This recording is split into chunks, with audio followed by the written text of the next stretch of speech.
Hi, I'm Steve. I'm making this video because I really like these trackball mice, and basically I just wear them out over the years. I thought I'd finally try and actually replace the Switch instead of buying a new one. So these are the Logitech M570s. I think they're quite popular. I've got two of them right now. I've got one for my work laptop and one for my personal laptop. But anyway, what happens is over time the buttons, they wear out. So I was having two issues, particularly this one. This is my my work one, and one thing is you'd press the left button, and then it would think it was doing a double click, and you actually did one click, and it was just really annoying. So I had to alter the settings in Windows, so I thought a double click was like super fast. So that's how I got around that in the short term. And then what's happening on the right hand one, you'd right clicked if you like, doing a shortcut or something, and then what would happen is you would release, but then like half a second later you could hear the click sort of undo, and then it only registered that you've let go of the right button after half a second, which was also a bit annoying. So anyway, I've already swapped out the actual micro switch inside. This is the micro switch from inside, from one I prepared earlier. Okay, that's the part number there, D2F-C-F-7N, and that is the brand OMRON. Okay, now what I've done, this one is 75 grams of force to operate. So I thought while I was swapping it out and upgrading, I'd put in this one, which is the same brand, and it's D2F-01. So it's basically the same thing, except this one's 150 grams of force to push down. So the theory is, because it's got a slightly stronger spring, it'll last longer. I don't know. So we'll see how long that one lasts. And then while I was swapping it over, I will show you how to swap it over in a minute, but I just want to show you behind the scenes. When I was swapping it over, I inadvertently actually dismantled one. And so this is the switch. Let's see if I can get that a bit better for you. So you push down there. So that top one there on the right, I would imagine that's the normally closed. And that one there is going to be the normally open. Where my left hand is going to be the common. And then, so this one was the one that if you press it down, then it would sort of stay down for a bit too long, but it's behaving itself now. But anyway, that's what it was doing. So that's what they look like inside, and that's the faulty one. So I've done this one already. I've labelled it so I don't get confused, because it's easily done. And so we've got this mouse here that I'm going to try and do now. So a few things. We're going to pop out the ball, and underneath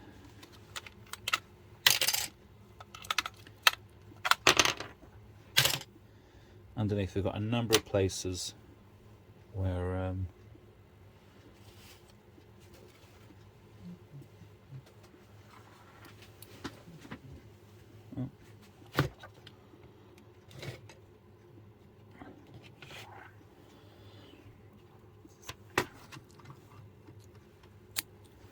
anyway, so we've got a number of places where we've got to remove some screws. Some of them are hidden under these, which I'll have to use some double-sided tape, or renew the double-sided tape, I think.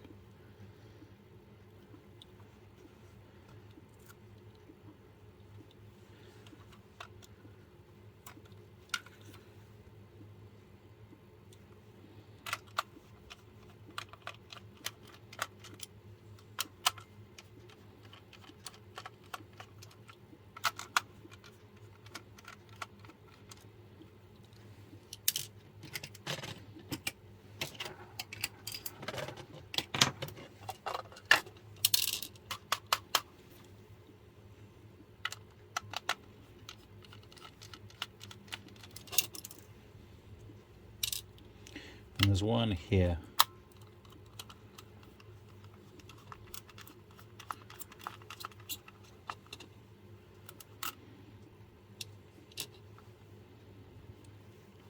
wants to know. pH 0. So this should come apart.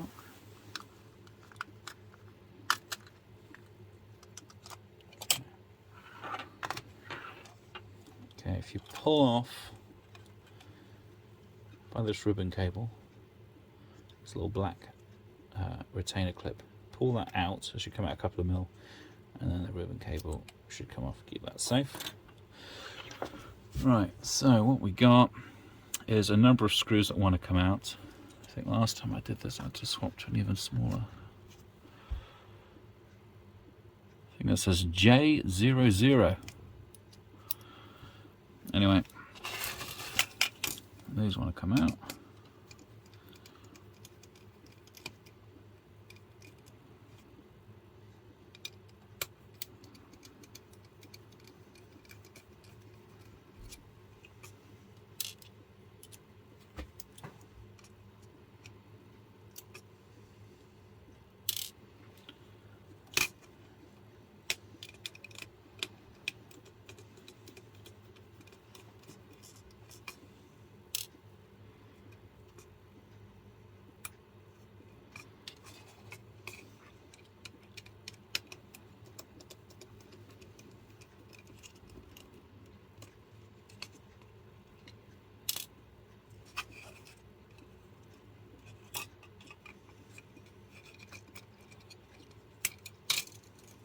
Okay.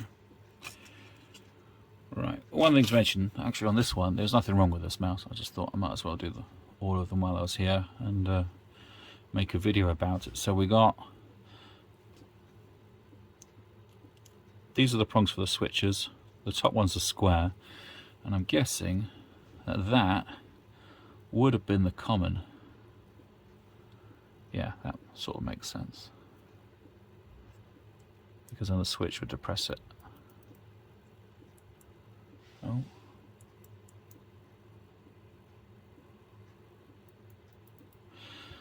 Okay. Now,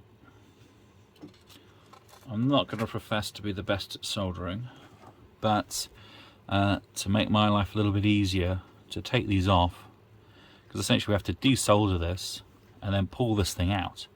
So the way I see it is, if we cut off these prongs, then it should make the process a little bit easier, because there's less for sort of get attached. So, okay. Now, got a little vise.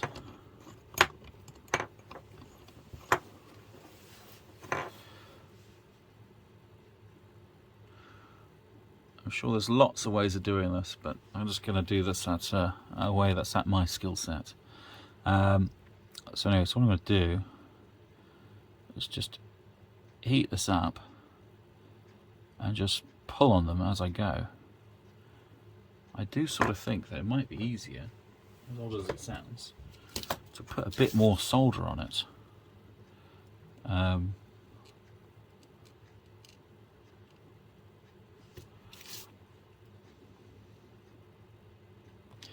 I just work my way through, and I can feel that's coming off. I won't be able to see that.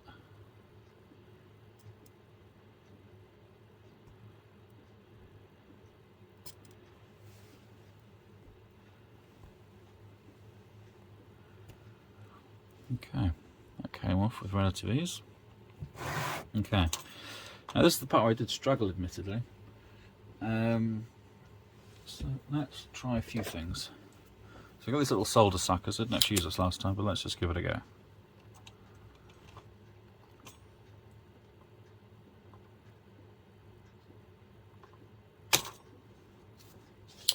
Did something.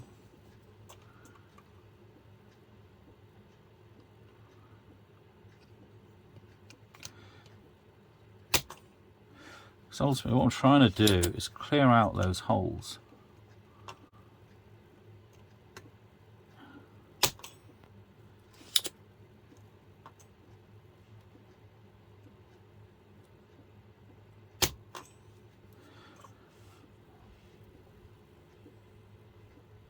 It's getting there. let's try this. I had some limited success with this earlier on, so let's give this a go.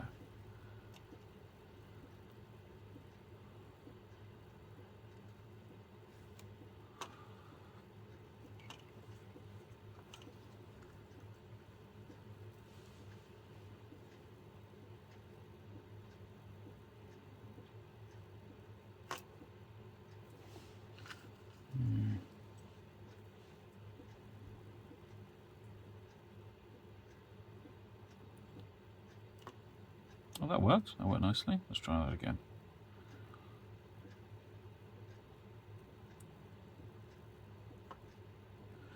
Oh, better.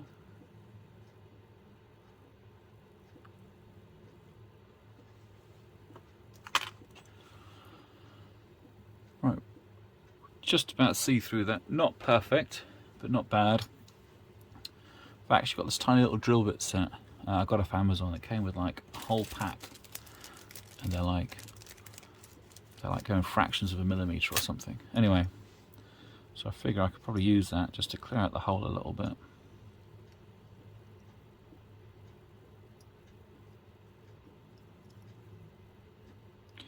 Might be cheating, but it worked last time.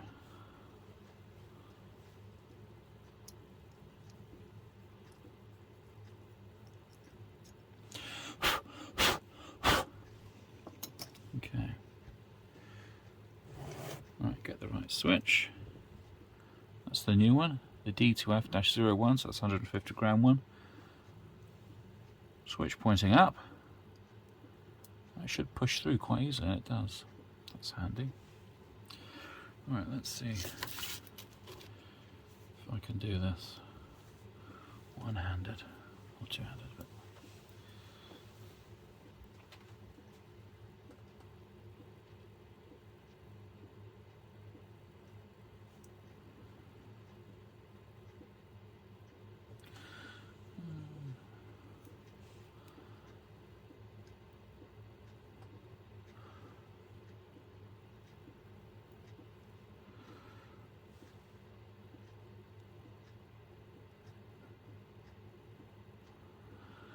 I think it's probably good enough it's held on.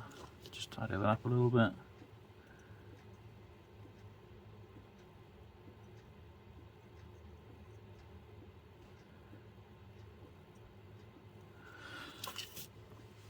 Okay. I think that looks alright. The right way up. I'll do the other one and come back to you. So I've soldered that one back on. The other new one. So now we've both got two D2F-01s. Little thing for this, and when I desoldered it, I used this stuff here, Amazon special, which is desoldering wick for anyone that wants to go out and buy some. That was very helpful for getting the vast majority of this off, and then after that I used the little drill to actually drill through. I found that this would sort of get out some of the stuff out of the holes, but not all of it.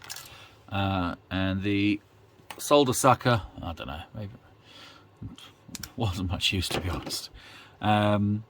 So essentially, yeah, I just drilled it out with this just by hand, you know, and managed to get it out nicely. Okay. So time for reassembly, I suppose, which is going to be the reverse. A few things to note: this little switch, it wants to be in its correct position. So here, that's in the on position. So I want to move that over. Oh, there we go. Oh, I think I've done it the wrong way around now. There we go. Getting warmer. Yeah. Okay.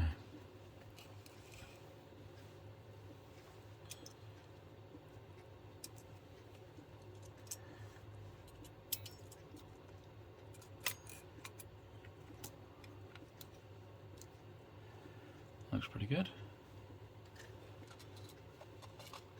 Let's put this back together.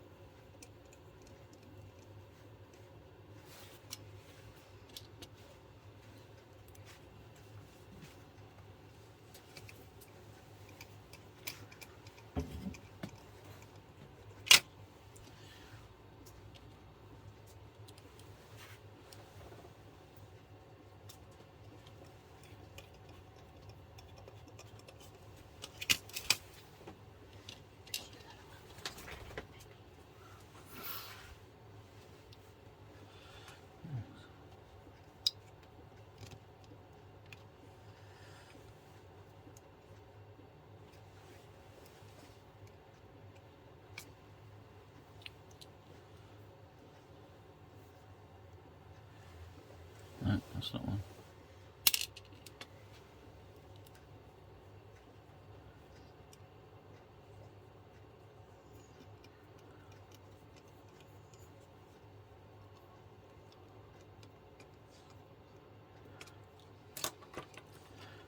Okay, make sure that battery's back in. It's all the way.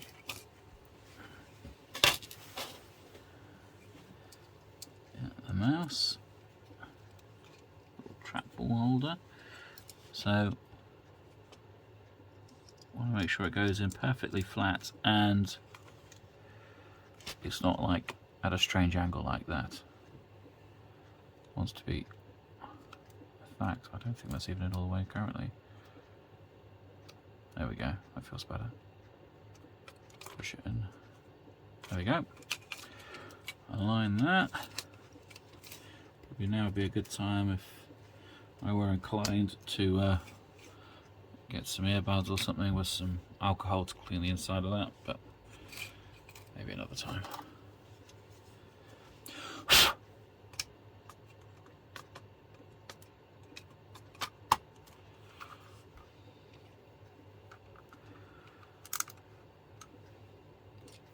I won't cover applying double-sided tape to put these screws back in. So sorry, to put the little rubber feet back on.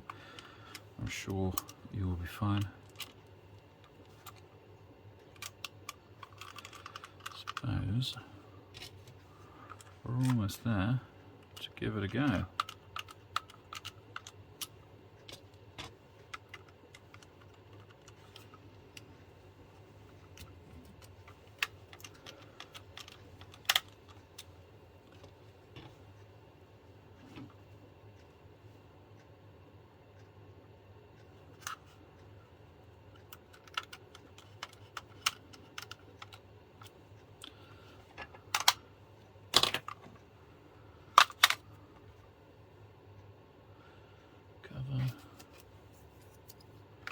Right.